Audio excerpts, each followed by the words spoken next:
2024 sera l'année des Jeux Olympiques et Paralympiques à Paris. Cet événement majeur sera couvert mondialement, sa visibilité exceptionnelle constitue une opportunité inédite pour les entreprises de promouvoir leurs activités pendant cette période.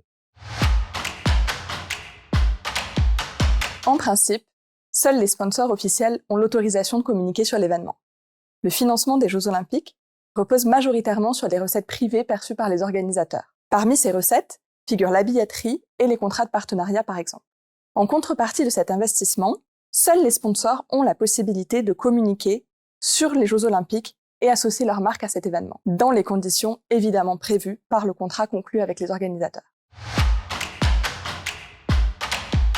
Toutes les entreprises doivent en outre respecter un certain nombre de règles si elles souhaitent communiquer sans risque pendant cette période. Il y a avant toute chose les règles du Code du sport et l'interdiction d'utiliser ce que l'on appelle les propriétés olympiques. Elles comprennent les emblèmes olympiques, la mascotte, les termes Paris 2024, Jeux Olympiques, Olympiade, JO, Olympique, Olympien. Ces termes sont interdits sans l'autorisation des organisateurs des Jeux.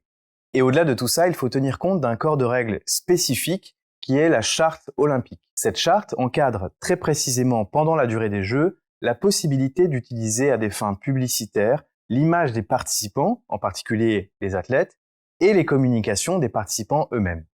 Au-delà de ces règles écrites, il faut éviter tout comportement déloyal, notamment d'embauche marketing.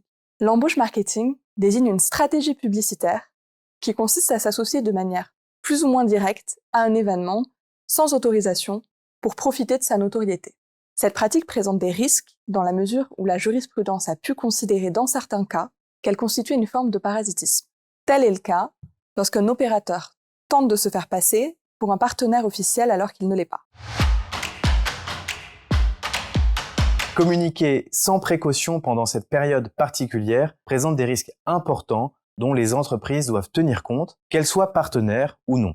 Il convient ainsi d'être très vigilant sur le contenu des communications réalisées par et au nom de l'entreprise, y compris par les prestataires externes, du type agence de communication ou influenceurs, pour aborder sereinement cette période de jeu.